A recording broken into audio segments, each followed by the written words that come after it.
आप देख रहे हैं शहर crime digital news channel. Indore में खरगोन के रहने वाले मजदूर परिवार की बहू चिंकी राठौर जानलेवा ब्लड कैंसर से पीड़ित होने के बावजूद जुड़वा बच्चों को जन्म दिया है। गर्भवती महिला ने शहर के गायनिक एमटीएच अस्पताल में बिना ऑपरेशन के जुड़वा बच्चों को जन्म दिया। नवजात बालिका और बालक दोनों स्वस्थ हैं। परिजनों का कहना है कि जानलेवा बीमारी के दौरान सामान्य डिलीवरी से जुड़वा बच्चों का जन्म और तीनों का सही सलामत होना यकीनन हमारे परिवार के लिए किसी चमत्कार या वरदान से कम नहीं है। Blood cancer, chronic myeloid leukaemia से पीड़ित गर्भवती महिला को हॉस्पिटल में भर्ती किए बिना इलाज किया गया। इलाज वाले सरकारी अस्पताल सुपर स्पेशलिटी अस्पताल अधीक्षक डॉक्टर सुमित शुक्ला, सहित मेडिकल कॉलेज के असिस्टेंट प्रोफेसर अक्षय लाहोटी और सुमित्रा यादव ने बताया कि खरगोन की रहने वाली 22 वर्षीय महिला को जब परिजन पहली बार इलाज कराने अस्पताल लेकर आए तब महिला को नहीं पता था कि उसे ब्लड कैंसर है। पीड़िता को लगभग 25 सप्ताह का गर्भ था। बिना भर्ती किए ब्लड कैंसर से पीड़ित गर्भवती महिला के 3 महीने तक चले सफल इलाज का सकारात्मक परिणाम तब सामने आया जब अस्पताल की senior gynaecologist doctor Sumitra Yadav की निगरानी में गर्भवती पीड़िता ने बिना ऑपरेशन के प्राकृतिक तरीके से स्वस्थ जुड़वा बालक बालिका को जन्म दिया। इलाज करने वाली क्लिनिकल हेमाटोलॉजी टीम का कहना है कि जानलेवा ब्लड कैंसर बीमारी से पीड़ित गर्भवती युवती का संपूर्ण रूप से जुड़वा और स्वस्थ बच्चों को जन्म देना कैंसर से पीड़ित उन महिलाओं के लिए आशा की नई किरण है जिन्होंने इस बीमारी के डर से मां बनने की उम्मीद छोड़ दी है। शुरू हुआ कैसे आपका पूरा सफर रहा है ट्रीटमेंट से लेकर डिलीवरी तक? जी मुझे तो कुछ पता ही नहीं था शुरू से। घर में किसी ने बताया ही नहीं कि मुझे ये बीमारी है, पर फिर भी मुझे पता था, इसलिए मैंने भी नहीं किसी को बताया। उन्होंने बताया, मैंने भी नहीं बताया, बस ऐसे ही चलता रहा और एंड तक मतलब पता चला तो प्रॉब्लम ही सॉल्व हो गई थी। जब तक मुझे तो अपनी चिंता थी ही नहीं, बस बच्चों की थी। बच्चे कैसे भी करके बाहर आ जाएं, स्वस्थ हो जाएं, बस यही दिक्कत थी। यही मैंने दिन रात प्रार्थना की भगवान से और आज मेरे सामने है दोनों बच्चे। डॉक्टर्स का कैसा आपको सपोर्ट मिला? डॉक्टर का पूरा सपोर्ट मिला। उनकी वजह से शायद मैं यहाँ पे खड़ी हूँ, बोल पा रही हूँ। और मेरे मम्मी पापा जो सास ससुर है। आप कहाँ से हैं और आपको कब पता चला कि आपको इस तरह की बीमारी है? नहीं, पता ही नहीं चला ना मुझे, ना घर में किसी ने बताया, ना पता ही नहीं था। अब दोनों बच्चे स्वस्थ हैं? हाँ, कैसा लग रहा है? कैसा क्या बोलेंगे डॉक्टर्स की टीम के लिए? धन्यवाद करूँगी सबको और मेरे मम्मी पापा को भी और भगवान को भी, जिन्होंने सबने साथ दिया है। Chinki Rathore. Ma'am, blood cancer से पीड़ित महिला ने 2 स्वस्थ बच्चों को डिलीवर किया है, आपने उनका ट्रीटमेंट किया, क्या कुछ पूरी जर्नी रही है? कैसे ट्रीटमेंट किया और ये फाइनल सक्सेसफुल ऑपरेशन कैसे हुआ? बेटा, सबसे इम्पोर्टेंट बात ये थी कि पेशेंट जब हमारे पास आई तो वो यहाँ पर हमें सपोर्ट सुपर स्पेशलिटी हॉस्पिटल से मिला। बेसिक चीज़ ये रहती है कि ये टीम एफर्ट रहता है। जैसे मैं कहूँ कि मैंने ये डिलीवर किया, ये गलत चीज़ है। ये मेरी पूरी यूनिट के हर इंसान का उसमें योगदान है और सबसे ज़्यादा योगदान जूनियर आरएसओज और सीनियर आरएसओज और एसआर का रहता है, क्योंकि वो इनको मॉनिटर करते हैं। हम हर समय नहीं रहते हैं, तो क्रेडिट लेना आसान है, लेकिन जब तक कि हम लोग पूरा इंटर डिपार्टमेंटल कहते हैं समन्वय बना के ना रहें, कोऑर्डिनेशन बहुत रहना चाहिए। तो ये पेशेंट वहाँ दिखा भी रही थी सुपर स्पेशलिटी में डॉक्टर लाहोटी को, और फॉलोअप पे भी जा रही थी। हम लोग उसका एंटीनेटल चेकअप कर रहे थे कि भाई कैसा है, बच्चे बढ़ रहे हैं कि नहीं, क्या हो रहा है। फिर जब ये पेशेंट आई तो डिसीज़न लिया गया कि नॉर्मल, यानी हर महीने 4 से 5 ट्विंस, 6 ट्विंस डिलीवर हो ही जाते हैं। आईवीएफ के बाद और इस सब के बाद जो स्टिमुलेशन टेक्निक है और बढ़ गए। तो जब इसका लगा तो हमने सोचा, देख के ऐसा लगा कि इसका नॉर्मल एज कम है इसकी, फिर भी हमें लगा कि नॉर्मल हो सकता है। फर्स्ट वर्टेक्स था, इसलिए नॉर्मल किया। बेटा, डेट तो एग्जैक्टली तो मेरे को याद नहीं है, लेकिन पेशेंट एडमिट हुई, प्रॉपरली डिलीवर हुई। आपको पता चला कि she is suffering from cancer, तो कैसे ट्रीटमेंट दिया गया? तो हम लोग ने ये किया कि हमने सबसे पहले तो ब्लड प्रोडक्ट्स रखते हैं हम लोग रेडी, है ना, क्योंकि कैंसर में क्या होता है कि आपका रोग प्रतिरोधक क्षमता कम होती है, तो उसके लिए हमको वो बहुत ज़रूरी रहता है कि हम वो अरेंज करके रखें। बाकी हमने पेशेंट का पूरा हाइड्रेशन मेंटेन किया, क्योंकि लेबर में पेशेंट हाइड्रेशन कम हो जाता है, और पूरा उस पर ज़्यादा ध्यान दिया। जो आम एक नॉर्मल महिला रहती है उससे ज़्यादा ध्यान दिया, और उसको लेबर को मॉनिटर किया कि ये ठीक से हो रहा है कि नहीं। इसमें डिलीवरी के बाद खून अत्यधिक रक्तस्राव जो बोलते हैं होने की चांसेस रहती है ट्विंस में, तो उसका भी हमने पहले से इंतज़ाम करके रखा था, क्योंकि इसके लिए पहले ही रक्त का ही कैंसर है और रक्त की चीज़ें देने में बड़ी वो रहती है, इसलिए ये इम्पॉर्टेंट चीज़ हुई थी। मैम क्या कुछ डाइट में भी हमने चेंजेस किए थे? डाइट तो हमने हाई प्रोटीन डाइट लेने के लिए इसको बोला था, क्योंकि न ये पेशेंट कहीं पर हमारे पास भी एडमिट नहीं हुई और ना ही सुपर स्पेशलिटी में एडमिट हुई थी, तो हमने इसको घर के बनी हुई चीज़ों से ही, जैसे मूंगफली है, अक्सर क्या होता है गुड़ नहीं खाते हैं, बोलते हैं गर्म होता है, इससे लेबर पेन्स हो जाएंगे, तो हमने मूंगफली, गुड़, पट्टी, तिल ऐसी चीज़ें बोला जो आसानी से उपलब्ध होती हैं। दाल दोनों टाइम, दही दोनों टाइम, दही नहीं खाते हैं शाम को, नींबू नहीं खाते, छोटी छोटी चीज़ें हैं, लेकिन इनसे रोग प्रतिरोधक क्षमता भी बढ़ती है और एनीमिया भी नहीं होता। इससे कितना केस पहला है क्या है, उसके पहले भी हो चुके हैं इस तरह के? एक मैंने पहले भी किया है और उसमें भी स्वस्थ बच्चा हुआ था, लेकिन माँ बाद में सकम कर गई थी। मतलब कितना चैलेंजिंग सिमरोल का था। कितना चैलेंजिंग ये चैलेंजिंग केस जो ये चैलेंजिंग इसलिए रहते हैं कि जो चीज़ एकदम सीधी चल रही है वो अगर 1 सेकंड में पलट भी सकती है, और जो अब हम खुश हो रहे हैं, मैंने तो इसका इसीलिए कुछ किसी को बोला भी नहीं, क्योंकि जो अभी खुश हो रहे हैं वो 7 दिन बाद, 15 दिन बाद भी पलट सकता है। तो माँ और बच्चे का हम बहुत सतर्क रहते हैं, और ये एक उपलब्धि है कि ट्विंस हुए हैं और नॉर्मल हुए हैं, सिजेरियन नहीं हुआ, ये सब चीज़, ये अभी सब स्वस्थ है माँ और बच्चे? माँ और बच्चा दोनों स्वस्थ हैं। एक लड़का एक लड़की है, तो उसका पहली बार में ही सब चीज़ अच्छे से कहाँ के रहने वाले हैं? इंदौर की है, खरगोन, हाँ खरगोन के हम। मैम आपका परिचय? मैं डॉक्टर सुमित्रा यादव, प्रोफेसर हूँ एमजीएम मेडिकल कॉलेज में स्त्री रोग विभाग में एवं प्रसूति विभाग में। द्वारा इनको ट्रीटमेंट दिया जा रहा था सुपर स्पेशलिटी में, क्या कुछ खास ख्याल रखा गया था? ब्लड कैंसर अपने आप में एक ख़तरनाक चीज़ मानी जाती है, और कई बार हमें माँ की और बच्चों की दोनों की चिंता रहती है कि क्या हम इन्हें बचाएं या उन्हें बचाएं, या फिर हम दोनों को खो देंगे। बट ब्लड कैंसर सारे एक जैसे नहीं होते हैं, ये हमें ज़रूर ध्यान में रखना है। ब्लड कैंसर की स्टेज बहुत इंपॉर्टेंट है। जो पेशेंट हमारे पास अभी आई थी, उनकी blood cancer chronic myeloid leukaemia थी, जिसमें इंटरनेशनली 150-200 केसेस अभी तक रिपोर्टेड हैं all over the world, where जहाँ पर ये देखा गया है कि कुछ कैंसर के मरीजों में अगर कुछ उचित इलाज किया जाए तो हम पेशेंट को और बच्चों को दोनों को बचा सकते हैं। वही स्टेप्स पे हम भी चले, हमने भी काफ़ी सावधानी सफलतापूर्वक निभाई है। और इस कैंसर में अगर ब्लड काउंट्स, प्लेटलेट कंट्रोल नहीं होते हैं तो कई बार थ्रोम्बोटिक रिस्क, जैसे ब्लड गाढ़ा हो जाना, कई बार खून के थक्के जम जाना, या फिर ब्रेन हेमरेज हो जाना, ये दोनों रिस्क रहती हैं। उन दोनों रिस्क को जब तक काउंट्स और प्लेटलेट्स कम नहीं होते हैं, ये खतरा हमेशा बना रहता है। और यही चीज़ प्लेसेंटा में भी हो सकती है कि प्लेसेंटा की नसों में अगर दबाव आ जाए या फिर वहाँ पर खून रुक जाए तो ये प्रॉब्लम हो सकती है कि हम बच्चों को खो दें। लेकिन जैसे जैसे हम ब्लड और प्लेटलेट को मॉनिटर कर रहे थे, हर हफ्ते पेशेंट की फैमिली एकदम अच्छे से हमारे पास फॉलोअप में थी, और हम लोग भी काफ़ी उनका केयरफुली व्हाट्सएप पे भी असेस कर रहे थे। The second most important thing जो इधर रोल प्ले किया था कि there was interdepartmental coordination and communication, क्योंकि गायनेकोलॉजी डिपार्टमेंट को कैंसर के बारे में उतना नहीं पता रहेगा और हमें बच्चा कैसे पैदा होने वाला है उसके बारे में इतना पता नहीं रहेगा। तो ऑब्वियसली दोनों का कोऑर्डिनेशन बहुत ज़रूरी था कि उनका डर हम दूर कर पाएँ और हमारा डर वो दूर कर पाएँ। सो एक कोऑर्डिनेशन के साथ जब एक मैच्योर स्टेज आ गई कि हम बच्चों को अब डिलीवर कर सकते हैं, और दूसरा जब कैंसर थोड़ा सा रेमिशन में चला गया था, तो उन दोनों को नाप तोल करके फिर डिलीवरी को हम सफलतापूर्वक कर पाए। कैसे संपर्क में आया आपसे और कैसे किस तरह से उनकी जो डिलीवरी यहाँ पर? सो ये हम बोलेंगे कि ये एक बेसिकली दिस वाज कि पेशेंट हमारे पास लकीली आ गए, हमने लकीली उनको देख लिया और उसी टाइम पे हमने डायग्नोसिस बनाया। तो पेशेंट जब पहली बार हमारे पास आए थे तब उनको नहीं पता था कि उन्हें ब्लड कैंसर है, ना हमें पता था कि इन्हें ब्लड कैंसर है। लेकिन जो पैमाने हमने देखे कि हाँ इनका स्प्लीन इतना बड़ा हुआ है, WBC प्लेटलेट इतने बड़े हुए हैं, तो एक जेनेटिक म्यूटेशन भेजते हैं।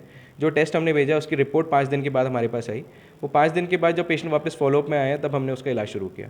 तो शुरुआत में हमने कुछ इंजेक्शन शुरू किए थे जिनका बहुत इंप्रेसिव रिजल्ट्स नहीं मिला, तब हमने काफ़ी डिस्कशन करके फिर टैबलेट शुरू की, जिससे बहुत अच्छा रिस्पॉन्स मिला है। सो यस, बिकॉज कैंसर एक अपन बोल सकते हैं कि it was not the advance stage, एक कंट्रोल स्टेज में था, इसीलिए कंट्रोल भी कर पाए और सफलतापूर्वक इसका इलाज भी कर अभी भी पाए। कैंसर का ट्रीटमेंट आप लोगों द्वारा दिया जाएगा? यस, सो कैंसर का ट्रीटमेंट इनको ऑलमोस्ट अभी नेक्स्ट 5 ईयर्स के लिए तो कंटिन्यूसली हमको देना ही है, which will be just a tablet. ऐसा नहीं है कि बहुत इंजेक्शंस देने या एडमिशंस करना है। CML नाम की बीमारी का आजकल ट्रीटमेंट पिछले 20 सालों में अभी कुछ इतने इनोवेशंस हुए हैं कि हम एक टैबलेट जैसे डायबिटीज़ और बीपी को हम कंट्रोल करते हैं, उसी प्रकार से हम CML को भी एक टैबलेट के माध्यम से कंट्रोल कर सकते हैं। वो टैबलेट इनको अभी लेनी है। 5 साल तक हम इनको रेगुलरली फॉलोअप में रखेंगे। अगर लगता है कि हाँ बीमारी बहुत अच्छे से कंट्रोल में है तो शायद हम फिर इनको दवाइयाँ बंद करने का भी एक ओपिनियन दे सकते हैं। पहली डिलीवरी थी इनकी या इससे पहले भी इनके बच्चे थे? सो इनकी तो पहली डिलीवरी है ऑब्वियसली, एंड इस प्रकार के मरीज़ काफ़ी देखे जाते हैं, लेकिन कितने बचते हैं कितने नहीं बचते इसका कोई स्टैटिस्टिकल डेटा अपने पास नहीं है। दोनों स्वस्थ है पूर्ण रूप yes yes yes, and that is what the happiness is, क्योंकि बच्चे स्वस्थ हैं। नॉट बीइंग अ गायनिकोलॉजिस्ट, मैं तो हेमेटोलॉजिस्ट हूँ, लेकिन जब बच्चे मेरे हाथ में आए थे, जब फैमिली वापस लेके आए थे डिलीवरी के बाद, तो हमें ऐसा लग रहा था कि डिलीवरी शायद हम नहीं की है, but yes, so it is actually in happy mode. आपका परिचय? मैं doctor Akshay Lahoti, assistant professor department of clinical haematology at super speciality hospital MGM medical college. Mandsaur के नाहरगढ़ में शिवना नदी पर बने बिल्लौद पुल को पार करते समय बाइक सवार दंपति और 2 बच्चे नदी में बह गए। इन्हें बचाने 2 युवक कूदे तो वह भी डूब गए। स्थानीय लोगों ने किसी तरह एक बच्ची और एक युवक को बचा लिया है। वहीं गोताखोरों की मदद से महिला और एक बच्चे का शव बरामद किया गया है। महिला के पति और बचाने वाला एक युवक की तलाश की जा रही है। बता दें कि बाइक सवार सीतामऊ तहसील के मोरखेड़ा गांव का रहने वाला है। वह अपनी पत्नी बेटी को बाइक से लेकर कहीं जा रहा था। पुल पर उसकी बाइक अनियंत्रित होकर नदी में गिर गई। उनको बचाने के लिए 2 युवकों ने नदी में छलांग लगा दी, लेकिन बहाव इतना तेज था कि बचाने के लिए कूदे व्यक्ति भी डूबने लगे। मौके पर मौजूद लोगों ने किसी तरह एक बच्ची और एक अन्य युवक को बचा लिया। सूचना मिलते ही मौके पर पुलिस और प्रशासन का अमला भी पहुंचा। गोताखोर भी बुलाए गए। करीब 1 घंटे की तलाशी के बाद महिला और उसके 4 माह के बेटे का शव मिला। महिला के पति और बचाने वाले युवक की तलाश जारी है। सर घटना हुई कुछ लोग पानी में डूबे, तो क्या जानकारी? ये सीतामऊ तहसील के गांव मोरखेड़ा के निवासी थे और इधर बिल्लौद साइड में एक गांव है रूपारेल, वहाँ किसी कार्यक्रम में आए थे। जब यहाँ पे रात में शिवना नदी के जो ये जलस्तर बढ़ने से पुलिया पे पानी था, आवागमन बंद था, लेकिन सुबह लगभग 10 बजे के करीब पानी चूँकि पुलिया से उतर गया था तो हल्का आवागमन स्टार्ट हुआ था।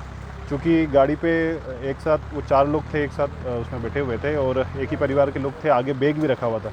तो संभवतः जब गाड़ी का इम्बैलेंस हुई होगी, थोड़ा सा उसमें एक कोने पे चूँकि चल रहे होंगे, तो उससे ये घटना प्रथम दृष्टि ऐसा लगता है कि उससे घटना घटित हुई होगी। अभी 2 लोगों के शव बरामद कर लिए गए हैं। 2 लोगों की अभी जो SDRF की टीम है तलाश भी कर रही है, तो संभवतः जल्दी हम रिकवर कर लेंगे। टोटल कैजुअलिटीज़ कितनी है?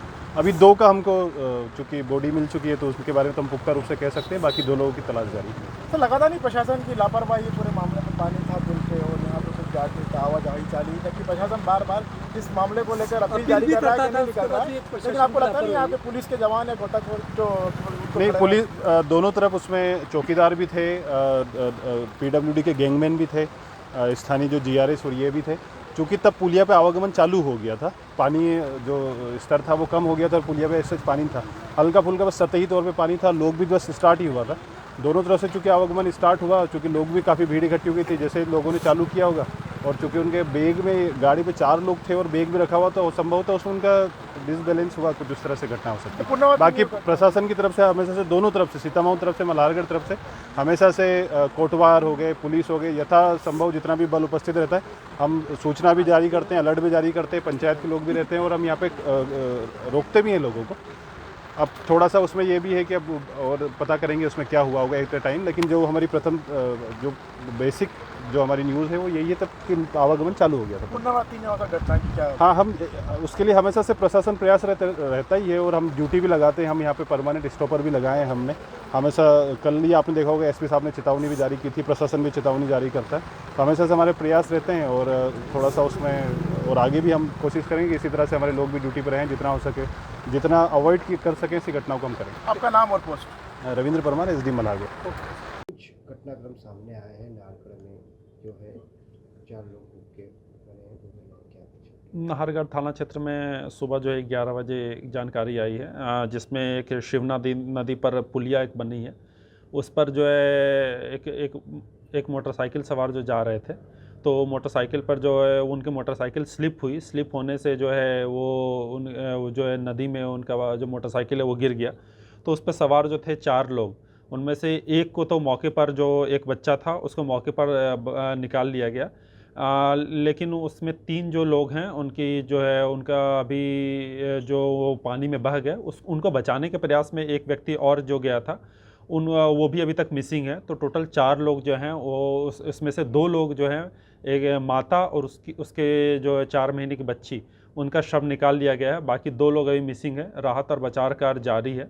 मौके पर जो है अधिकारी मौजूद हैं और इसमें जो वैधानिक कार्रवाई है वो ओपन कर रहे हैं, सुनिश्चित कर रहे हैं और पूरा प्रयास कर रहे हैं जो बाकी जो 2 बचे हैं उनको निकालने का। पूरी घटना में कैजुअलिटीज कितनी हुई है? टोटल इस घटना में अभी तक जो जितनी जानकारी अभी तक मिली है पुलिस को, उसमें 4 लोग हैं वो जो पानी में बहे हैं, जिसमें 2 का शव मिल गया है, बाकी 2 की अपनी तलाश जारी है। सर, सोशल मीडिया पर वीडियो भी वायरल हो रहा था। सुबह एक तेज गति से जो आवागमन भी शुरू था, पानी भी था, उसके बावजूद भी जो सुरक्षा के इंतजाम जो वहाँ पर नहीं दिखे गए। नहीं, इसमें जो है इनफैक्ट जो पुलिया पे नामजद जो लोग हैं उनकी सूची भी है। जो चौकीदार थे और पुलिस के जवान थे वो नामजद जो है वो मौजूद थे पुलिया पर। इनफैक्ट जो जिस समय ये घटना घटी है उस समय पुलिया पे नॉर्मल आवागमन वो जो है सुचारू रूप से चालू था।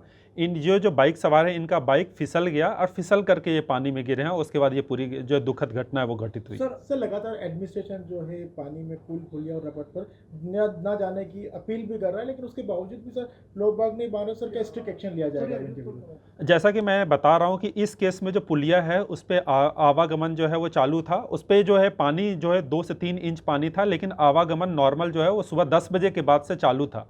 और बाकी उससे पहले जो है उस पर अपन ने व्यवस्था जो है वो चौकीदार की व्यवस्था और जो पुलिस के जो जवान है वो भी तैनात थे। तो अपन जो है वापस से लोगों से अपील करते हैं कि अगर पुल पुलिया इस तरह की जो भी जहाँ पे पानी का बहाव होता है या वहाँ पर बिल्कुल उसको पार करने का कोशिश ना करें। इसमें प्रशासन और पुलिस का सहयोग करें। धार जिले के पीतमपुर पुलिस को मिली बड़ी सफलता। पुलिस थाना सेक्टर 1 पीतमपुर को मिली बड़ी सफलता। कंपनियों में हो रही चोरियों का किया गया पर्दाफाश।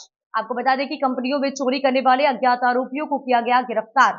आरोपियों से cable, scrap, SS plate, hydraulic pump व अन्य सामग्री जब्त की गई, जिनकी कीमत 5 लाख। पुलिस थाना सेक्टर 1 पीतमपुर क्षेत्र में हो रही थी आए दिन कंपनी में चोरी, जिसके चलते आरोपी द्वारा कंपनियों में से cable, scrap, SS plate, hydraulic pump व अन्य सामग्री की चोरी हुई थी। फरियादी ओम प्रकाश पिता रामकिशन पांचाल थाना उपस्थित हुआ, जिसने बताया कि कंपनी के गोदाम से एसएस प्लेट, हाइड्रोलिक पंप व अन्य सामग्री कोई अज्ञात चोर चोरी करके ले गया है। फरियादी की रिपोर्ट पर से थाना हाजा पर अपराध पंजीबृत कर विवेचना में लिया गया। थाना प्रभारी पीतमपुर निरीक्षक संतोष दुधी द्वारा थाने से टीम बनाकर कस्बा क्षेत्र रवाना किया गया। अज्ञात मुखबरी की सूचना पर से तारपुरा जंगल में बंद फैक्ट्री में कुछ अज्ञात व्यक्तियों के द्वारा सामान को सुरक्षित रखा जाना पाया गया। मुखबरी की सूचना को सत्य मानते हुए टीम को रवाना किया गया था, जिस पर से अज्ञात व्यक्तियों की तलाशी लेते उनके पास केबल, स्क्रैप, एसएस प्लेट सहित कई सामग्री होना पाया गया, जिसके संबंध में पूछताछ करते अज्ञात व्यक्तियों द्वारा एसपीएम कंपनी व OP Panchal and essence company से चोरी करता बताया गया और 4 आरोपियों को गिरफ्तार किया गया। अभी 4 सदस्यीय एक नकबजन गिरोह हमने जो है मुखबिर सूचना पर हिरासत में लिया था, जिससे पूछताछ करने पर पाया कि थाना क्षेत्र की कई फैक्ट्रियों में इनके द्वारा चोरियां की है। अभी 3 दिन पहले भी ओम प्रकाश पांचाल का एक गोडाउन है, उसमें से कुछ इलेक्ट्रिक पंप, इलेक्ट्रिक वायर और एसएस रोल, हाइड्रोलिक पंप, इस तरह से करीब 5 लाख रुपए का आइटम चोरी किया है, जो बरामद हुआ है और अभी इनसे पूछताछ जारी है। पूर्व में भी इन पे कई मामले हैं? नहीं, अभी पूर्व का आपराधिक रिकॉर्ड है नहीं इनका, पहली बार गिरफ्तार। ठीक है सर, आपका नाम और संतोष। अंतर्राष्ट्रीय कथावाचक पंडित प्रदीप मिश्रा ने महाकाल की सवारी में प्रयुक्त शाही शब्द को लेकर बड़ा बयान दिया। उन्होंने कहा कि शाही शब्द को लेकर सनातनी समाज की ओर से देश की चारों पीठ के शंकराचार्य ही सर्वसम्मत फैसला करेंगे। जिस तरह से उज्जैन सिंहस्थ में कि शाही सवारी की बात चली है, उस पर क्या कहना चाहेंगे? देखिए, अभी कल उज्जैन रहे, उसमें भी हमने यही कहा कि इसका निर्णय तो सनातनी स्वयं जगतगुरु शंकराचार्य जी अपनी अपनी पीठ पर बैठकर करेंगे, तो उसका निर्णय क्या निकलता है। हर हर महादेव। बड़वानी में आदिवासी बारीला समाज उत्थान समिति के भवन निर्माण समेत अन्य बिंदुओं पर चर्चा के लिए जिला स्तरीय बैठक पार्टी नाका स्थित रामकुलेश्वर मंदिर प्रांगण में संपन्न हुई। बैठक में आदिवासी बारेला समाज के राज्यसभा सांसद डॉक्टर सुमरेश सिंह सोलंकी भी सपत्नीक शामिल हुए, जहां पर उन्होंने भवन निर्माण के 25 लाख रुपए की घोषणा कर स्वीकृति पत्र कार्यकारिणी को सौंपी है। बैठक का उद्देश्य जिला स्तर पर समाज का भव्य भवन निर्माण के लिए विशेष चर्चा की गई। इसके अलावा अध्यक्ष की अनुमति से अन्य बिंदुओं पर भी चर्चा की गई। संगीता बरणे ने समिति के संरक्षक और जिला कार्यकारिणी पदाधिकारियों का परिचय कराया। बैठक में राज्यसभा सांसद डॉक्टर सुमेर सिंह सोलंकी ने समाज के लिए किए जा रहे कार्य और आने वाले दिनों में किए जाने वाले कार्यों को लेकर अपना उद्बोधन देकर अपने सुझाव दिए और कहा कि आदिवासी बारेला समाज के उत्थान और उनकी भाषा, संस्कृति, शिक्षा और स्वास्थ्य और रोजगार, रीति रिवाज, तीज त्योहारों आदि पर अपने विचार व्यक्त किए। इस दौरान आदिवासी बारेला समाज उत्थान समिति के जिलाध्यक्ष ने उपस्थित जनों को भवन निर्माण के लिए भूमि आवंटित को लेकर शासन द्वारा की जा रही प्रक्रिया की विस्तृत जानकारी दी गई है।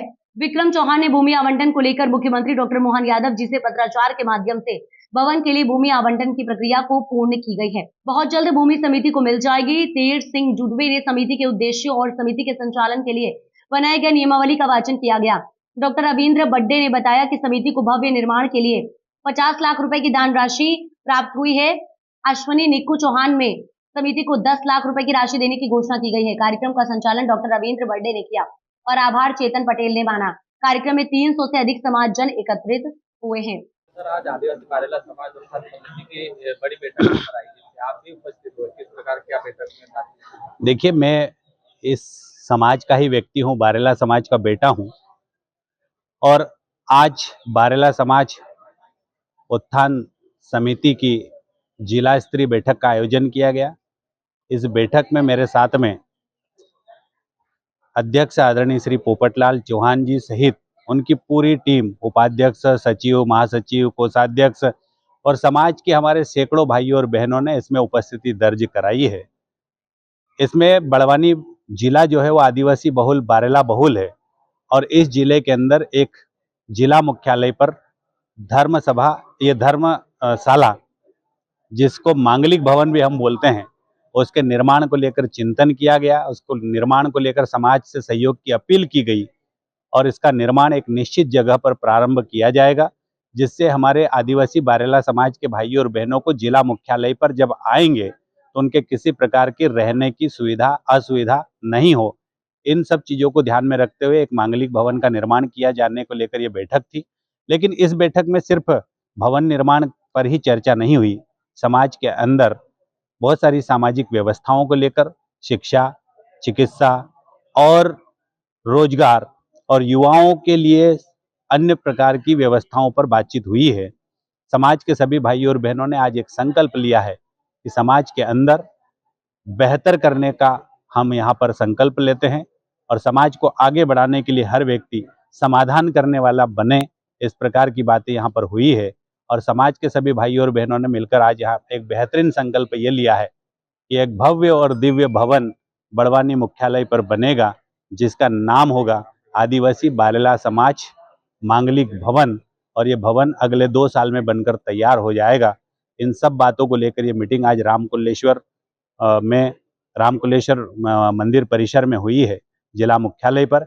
इसमें बड़वानी जिले सहित बारेला समाज के अन्य जिलों के लोग भी उपस्थित हुए हैं और मैं पुनः सभी भाइयों और बहनों का हार्दिक अभिनंदन करता हूं, आभार भी व्यक्त करता हूं और हमारा भविष्य, समाज का भविष्य बेहतर निर्मित हो, इसी संकल्प के साथ हम यहाँ से प्रस्थान कर रहे हैं। सर, मांगलिक भवन के लिए आपके माध्यम से देखिए, समाज के मांगलिक भवन के लिए मेरे सांसद क्षेत्र विकास निधि से 25 लाख रुपए स्वीकृत किए हैं मैंने, जिसका स्वीकृति पत्र हमारे समाज के अध्यक्ष श्री पोपटलाल चौहान जी को और कार्यकारिणी को सौंपा है। ये 25 लाख रुपए का जो भवन है उसकी निर्माण एजेंसी नगर परिषद बड़वानी होगी और नगर परिषद बड़वानी के माध्यम से ये मांगलिक भवन आदिवासी बारेला समाज का बनेगा। उसमें समाज अपने विभिन्न सामाजिक गतिविधियों को, सांस्कृतिक गतिविधियों को और विभिन्न समस्याओं को लेकर सामाजिक चिंतन करेगा। लेकिन ये मांगलिक भवन समाज के अलावा अगर किसी और समाज को जरूरत पड़ेगा तो हम उस समाज को भी इसका उपयोग करने की अनुमति हमारा समाज की, हमारी कार्यकारिणी देगी।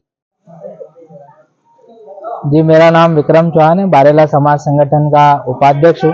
आज हमारे बारेला समाज संगठन की जिले की एक महत्वपूर्ण बैठक हुई थी, जिसमें हमारे समाज के प्रमुख व्यक्ति उपस्थित हुए थे। हमारे सांसद महोदय राज्यसभा के सुमेर सिंह सोलंकी जी, हमारे नगर पालिका के अध्यक्ष भाभी अश्विनी चौहान जी, हमारे जिला पंचायत के सदस्य गीता चौहान जी, वर्मा सोलंकी जी, हमारे विभिन्न विभागों में जो हमारे पदस्थ अधिकारी कर्मचारी हमारे समाज के और हमारे समाज जन के विभिन्न व्यक्ति उपस्थित हुए थे।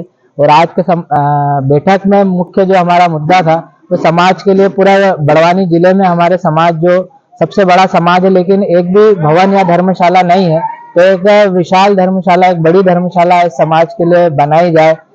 इसके लिए एक बैठक हमने रखी थी। इसके पूर्व में हमारे संगठन के द्वारा माननीय मुख्यमंत्री मोहन यादव जी को एक ज्ञापन भी दिया गया था कि हमें जमीन का आवंटन किया जाए, जिसके संबंध में 3 बार रिमाइंडर प्रशासन को भी आ गया था। प्रशासन ने भी हमसे आग्रह किया था कि आप जमीन मांगने की प्रक्रिया करें, उसको भी हमने पूर्ण कर लिया है।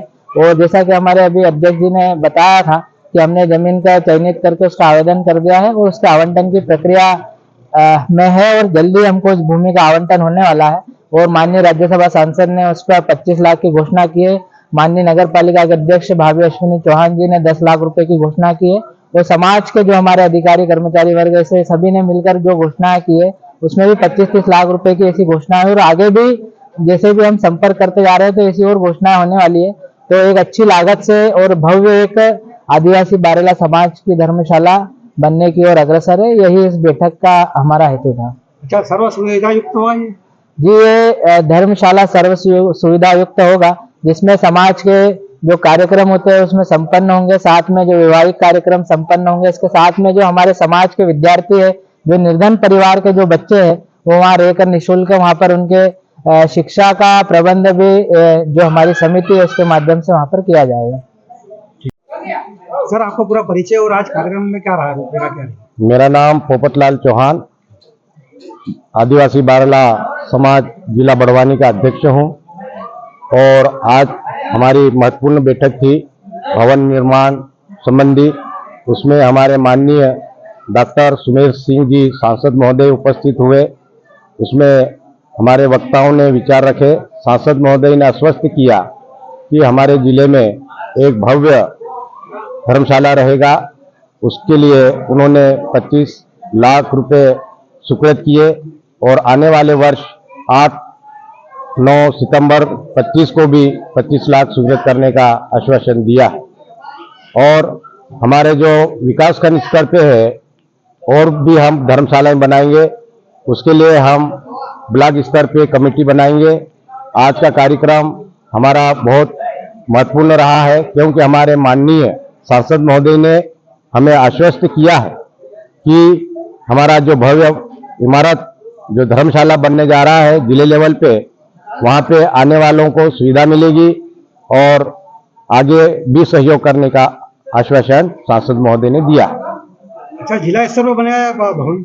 जिला स्तर पे हमारा भवन बनने जा रहा है। उसके लिए भूमि आवंटन हो चुकी है और उसके लिए प्रक्रिया बहुत जल्द ही शुरू होने जा रहा है।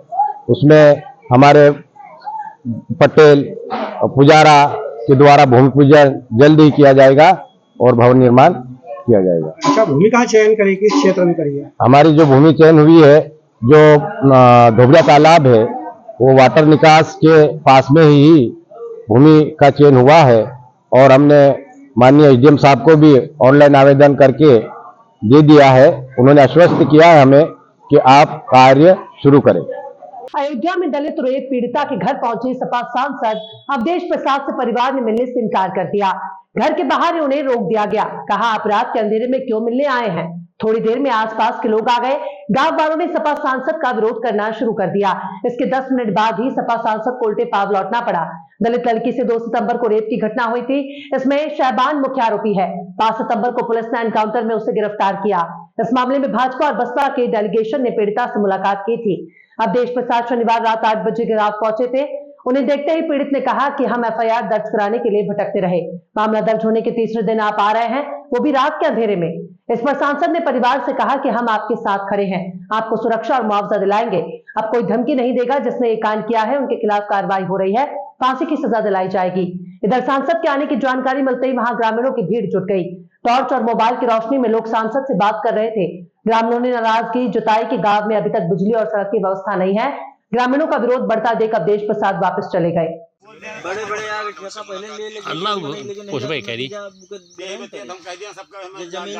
आप इस गांव के जो है क्षेत्र पंचायत सदस्य हैं, कल सपा के सांसद अवधेश प्रसाद जी आए थे, क्या हुआ था?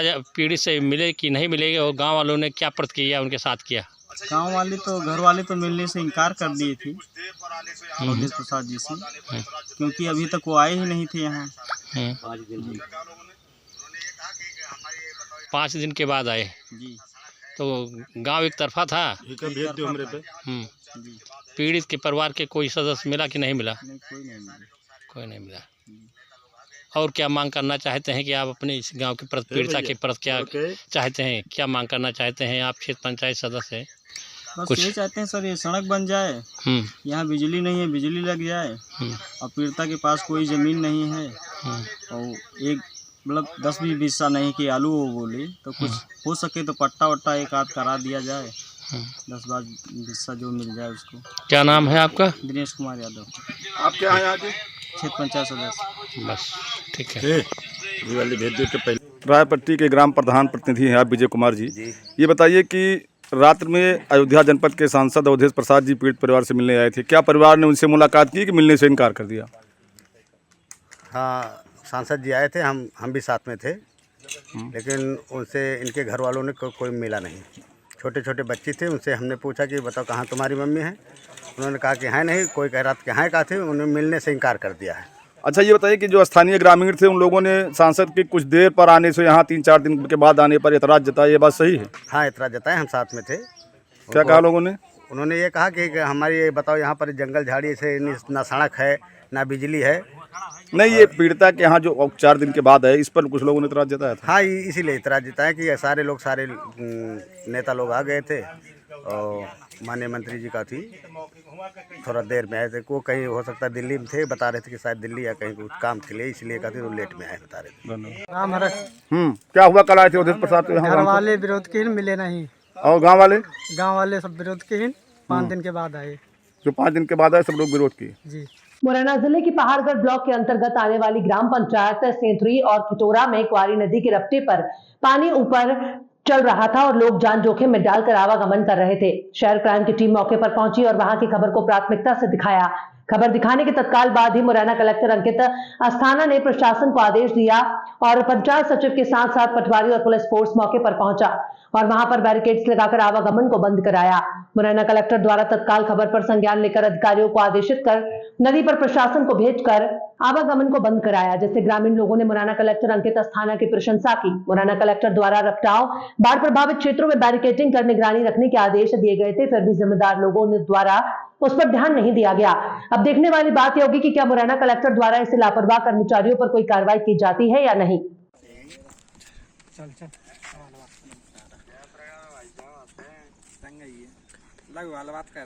कल से सभी प्रशासन यहाँ पर उपस्थित है और सेक्रेटरी साहब JP शर्मा, बंटी नरवरिया, पटवारी साहब, कोतवार साहब, सभी यहाँ पर रपटा के पास यहीं पर खड़े हैं और सभी को समझा रहे हैं, कहीं से कोई निकलने नहीं दे रहा है और कोई कहीं यहाँ परेशानी नहीं है। कल से यहाँ पर सभी लोग प्रशासनिक अधिकारी सब उपस्थित हैं, मौजूद हैं यहाँ पर।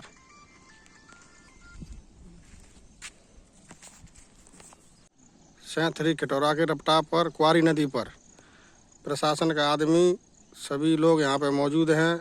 सचिव, GRS और पटवारी साहब और कोटवार साहब सभी लोग यहाँ पे हैं। कोई रपटा से बाहर उधर इधर नहीं निकल पा रहा है और पानी यहाँ नदी पर रपटे पर ऊपर है और आने जाने वाले की व्यवस्था सब बंद है। यहाँ पर यातायात बंद है और सभी कर्मचारी लोग यहाँ पे मौजूद हैं और सब सहयोग कर रहे हैं, सभी लगे हैं। कल से कहीं कोई परेशानी की बात नहीं है। कक्षा 11वीं के छात्र ने आवासीय छात्रावास की 4थी मंजिल पर चढ़कर लगा दी छलांग, छात्र की हुई मौत। पुलिस ने शुरू की जांच पड़ताल। धार जिले के गंदवानी की कन्या छात्रावास परिसर में स्थित आवासीय बालक छात्रावास की 4थी मंजिल से कक्षा 11वीं के छात्र योगेश पिता कालू निवासी मलहेरा गंदवानी में छलांग लगा दी, जिसके चलते योगेश की मौके पर ही मौत हो गई। योगेश ने 4थी मंजिल से लगाई छलांग, क्यों? फिलहाल की बात स्पष्ट नहीं हो पाई है।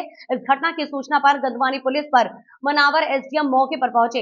इस मामले में जांच पड़ताल की जा रही है। छात्र के परिजन मौके पर पहुंच चुके हैं। वहीं छात्र का पोस्टमार्टम गंधवानी के शासकीय अस्पताल में किया जा रहा है। वहीं प्राप्त जानकारी के अनुसार छात्र योगेश पढ़ने में काफी अच्छा था। वह स्कूल सहित हॉस्टल का टॉपर था। आपको बता दें कि यह हादसा मध्य प्रदेश विधानसभा नेता प्रतिपक्ष उमंग सिंघार के विधानसभा क्षेत्र में हुआ है।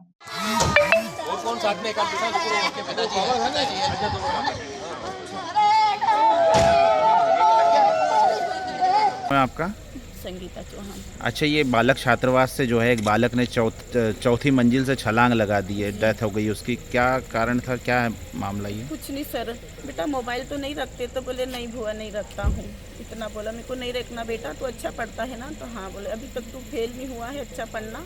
हाँ। देखो मैं और आगे तक पढ़ाऊंगी, और मैं ही पढ़ा रही सर इसको, हॉस्टलों वगैरह पे भी मैं ही रखवा रही हूँ। जिसने छलांग लगाई आप उसकी बुआ लगते हैं? हाँ मैं बुआ हूँ सर जी। अच्छा, आप पड़ोस के ही हॉस्टल के अधीक्षक? हॉस्टल की अध्यक्ष हूँ, बस इतना बोल के मैं निकल गई। क्या नाम था बालक का? योगेश कालू सिंह। कहाँ का रहने वाला था ये? मलेरा का है। कब से इस हॉस्टल में? ये सर अभी ये लोग तो अभी शिफ्ट हुए हैं, इसी सत्र में उधर पढ़ता था। अच्छा, पहले भी हॉस्टल में ही रहता है? हॉस्टल में, और मैंने ही रखवाया सर इसको भी। अच्छा, मैं ही पढ़ा रही हूँ। क्या ऐसा कुछ कारण पता चला है क्यों छलांग लगाई है, क्या है? कुछ कारण नहीं, बस इतना बोला है, और फिर मैं उधर निकल गई, तो ठीक है। मोबाइल रखने की बात को लेकर बस इतना बोला है। आपका क्या नाम है? संगीता चौहान। गंधवानी पहुँचे, अब क्या कुछ मामला हुआ है? अभी ये सूचना मिली थी कि यहाँ से जो हॉस्टल है गंधवानी का, यहाँ पर योगेश नाम का लड़का है, 11वीं कक्षा का, आर्ट्स सब्जेक्ट है उसका जी। तो ये सूचना ये मिली कि उनके द्वारा यहाँ पर चौथी मंजिल से कूद कर छलांग लगाई, जिसमें उनकी मृत्यु हो गई है जी। तो अभी जांच विवेचना में है और मर्ग दायर हो गया इसमें, और परिजनों को बता दिया गया। सर, बच्चों से आपने बातचीत की, हॉस्टल के बच्चों से, क्या चीज़ सर निकल के सामने है, ऐसा कुछ? अभी बातचीत जारी रहेगी उनसे, जो भी है उसका तथ्य विवेचना में है, कारण स्पष्ट नहीं है अभी, जो भी कारण होगा आगे संज्ञान में लाया जाएगा। डेंगू की चपेट में एक ही गली मोहल्ले के पास से अधिक लोग, क्या बड़े क्या बच्चे, सभी डेंगू की चपेट में। धारनगर में इन दिनों मौसमी बीमारियों के साथ साथ डेंगू का खतरा मंडरा रहा है। मौसमी बीमारी के साथ साथ एक ही गली में 5 से 7 लोगों को डेंगू की चपेट में आने की सूचना से नगर में आमजन में भय का माहौल है। यदि स्वास्थ्य विभाग जिलाधिकारियों के द्वारा अगर डेंगू की रोकथाम समय रहते नहीं की गई तो डेंगू जैसी भयानक बीमारी से किसी की जान भी जा सकती है। अगर डेंगू की सैंपलिंग कराई जाए तो 50 से अधिक डेंगू के मरीज निकल जाएंगे। एक ही परिवार के 2 से अधिक डेंगू के मरीज। नगर की एक ही गली में एक ही परिवार के सदस्य पिता पुत्र की रिपोर्ट डेंगू पॉजिटिव है, तब गली मोहल्ले और नगर में भय डर का माहौल है। अब देखना है कि जिला प्रशासन कब हरकत में आता है। डेंगू की रोकथाम के लिए प्रशासन कब कराता है फॉगिंग। टांडा नगर में मौसमी बीमारी के साथ साथ डेंगू और मलेरिया के पेशेंट मिलने से आम जन में भय का माहौल व्याप्त है। सर, क्षेत्र में कौन कौन सी बीमारियां फैल रही, क्या है? अभी वर्तमान में हमारी ओपीडी में सर्दी खांसी और बुखार के मरीज ज़्यादा संख्या में आ रहे हैं और उनकी जांच भी की जा रही है। अभी वर्तमान में डेंगू और मलेरिया का इस संस्थान में अभी कोई भी पॉजिटिव नहीं पाया गया है, लेकिन हमें मलेरिया पर्यवेक्षक जो है, निरीक्षक यहाँ का बाग विकास खंड का, उसके द्वारा कुछ मरीज डेंगू के पाए गए हैं टांडा गाँव में, और जिनको लेकर आज लार्वा का सर्वे किया जा रहा है, और जहाँ जहाँ पानी का भराव है उन जगहों को भी चिन्हित किया जा रहा है। सर, इसके बचाव के क्या उपयोग? बचाव के लिए ये है कि अपने घर में या घर के बाहर कहीं भी पानी इकट्ठा नहीं होने देना है अपने को। जैसे घर में फ्रिज वगैरह है, उसका पीछे की ट्रे है वो समय पे खाली करें, पानी इकट्ठा ना होने दें। कूलर वगैरह अगर हम चला रहे हैं तो उसमें पेट्रोल अपना तो मतलब घर के स्तर पर पेट्रोल या मिट्टी का तेल उसमें थोड़ा सा डाल दें। और जब भी जैसे ही तुरंत ही बुखार वगैरह या तेज़ बुखार आता है तो तुरंत अस्पताल आएँ और यहाँ डॉक्टर उनकी जांच करेंगे। और डेंगू और मलेरिया ऐसी कोई बहुत घातक बीमारियाँ नहीं है, उनका इलाज संभव है, बस समय रहते अपने को अस्पताल आना है, जांचें कराना है और डेंगू या मलेरिया ये ठीक हो जाएगा। अब देखना होगा हमारे चैनल के द्वारा खबर दिखाने के बाद जिला स्वास्थ्य अधिकारी स्वास्थ्य केंद्र को क्या सुविधा मुहैया कराते हैं। कैमरामैन प्रियस गहलोत के साथ टांडा से पप्पू शर्मा।